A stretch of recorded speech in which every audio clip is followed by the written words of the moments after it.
విజయనగరం జిల్లా మెంటాడ మండలంలోని జయతి గ్రామంలో బాబు షూరిటీ భవిష్యత్తు గ్యారంటీ కార్యక్రమంలో పొలిట్ బ్యూరో సభ్యులు టీడీపీ జనసేన ఎమ్మెల్యే అభ్యర్థి గుమ్మడి సంధ్యారాణి పాల్గొన్నారు. ఈ కార్యక్రమంలో నారా చంద్రబాబు నాయుడు అభ్యర్థిగా ప్రకటించిన తర్వాత సంధ్యారాణి మొదటిసారిగా మండలం ఇచ్చేసిన సందర్భంగా నాయకులు కార్యకర్తలు సంధ్యారానికి పూలదండతో హారతులతో కుంకుమ పెట్టి ఘన స్వాగతం పలికారు. ఈ సందర్భంగా జయంతి గ్రామం నుండి చలమూరి వెంకట్రావు ఆధ్వర్యంలో గుమ్మిడి సంధ్యారాణి సమక్షంలో 30 కుటుంబాలు వారికి కండువాలు వేసి పార్టీలోకి ఆహ్వానించారు. ఈ కార్యక్రమంలో స్థానిక మహిళలు వచ్చి కాల్వలు బాగోలేవని, రోడ్లు సరిగా లేవని, ఈ ప్రభుత్వం వచ్చాక అన్ని విధాలుగా నష్టపోయామని వారి బాధను తెలిపారు.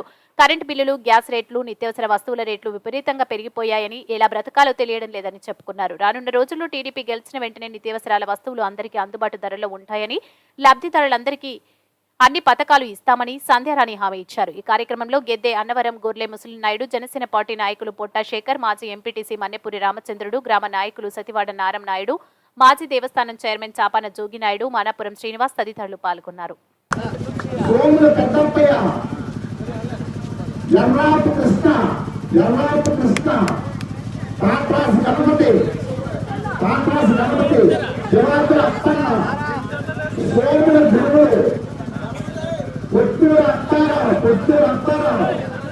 కాంగ్రెస్ శంకర్ మేఘావతి బంగారు నాయుడు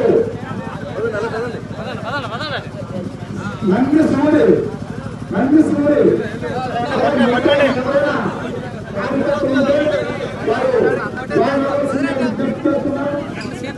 ఎండ సీతయ్య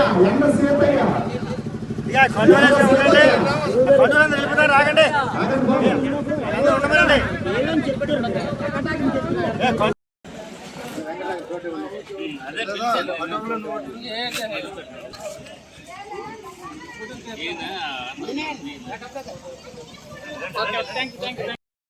ధర్మం వైపు ఉందో అటువైపు మన సంజయ్ గారికి సైకిల్ గుర్తుపై ఓటు వేసి అత్యధిక మెజారిటీతో సంవత్సరంగా మనస్ఫూర్తిగా కోరుకుంటాను.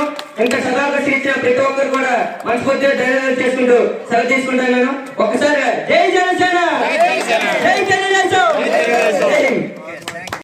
రోజుల్లో ఒక రకమైనటువంటి మార్పు కోసం ఈ రాష్ట్రం అంతా కూడా ప్రజానీకం అంతా చూస్తున్న తరుణంలో ప్రతి ఒక్క ఓటర్ యొక్క అవకాశాన్ని సద్వినియోగం చేసుకోవాలి.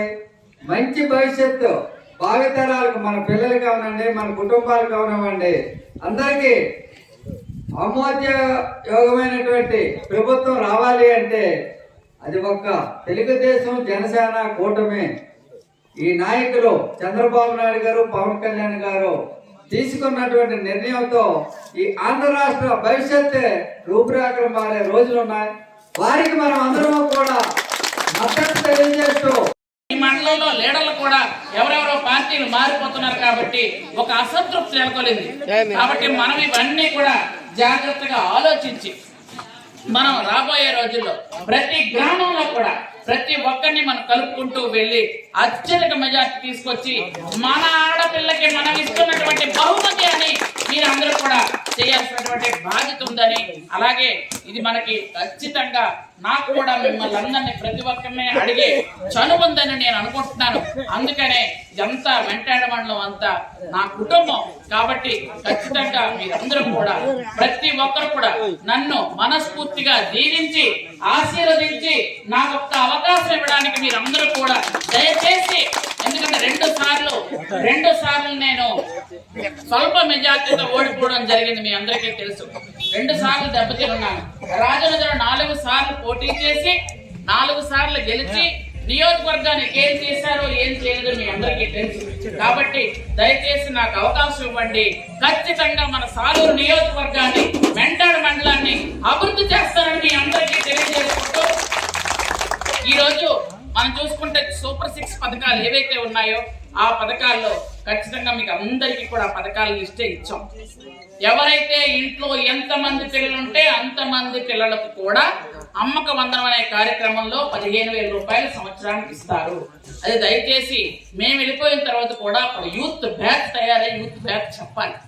పెద్దలు ఎలాగైతే ఉన్నారో మీ పెద్దలందరూ కూడా యూత్ ని కొంచెం పిలిచి, బాబు ఊర్లో మీరందరూ కూడా యూత్ అందరూ కూడా చెప్పండి. అలాగే ఊర్లో ఉన్నటువంటి యూత్ ఎవరైతే ఉన్నారో బయటకు వెళ్ళిపోయినటువంటి సాఫ్ట్వేర్ వాళ్ళు కానీ లేదా ఇంకొక ఉద్యోగం చేస్తున్న వాళ్ళు కానీ లేదా ఇంకెక్కడ బతుకు తెరువుకి వెళ్ళిపోయిన వాళ్ళు కానీ యూత్ అందరూ కూడా యూత్ నెంబర్లు సేకరించి వాళ్ళు కూడా పిలవాలి, చెప్పాలి. ఇవన్నీ చేసినట్టయితే ఈ పథకాలన్నీ అందరికీ అర్థమవుతాయి. అలాగే ప్రతి గ్రామంలో కూడా మనం ఈ పథకాలు ఇస్తున్నాం. ఇచ్చినప్పుడు కొంతమంది ముసలి వాళ్ళకి చదవడం తెలియదు కాబట్టి మనం ఖచ్చితంగా చెప్పాల్సిన బాధ్యత ఉంది. అలాగే ప్రతి ఇంట్లో ఎవరైతే 18 సంవత్సరాలు పూర్తయిన మహిళలు ఉంటారో వాళ్ళందరికీ ప్రతి నెలకి 15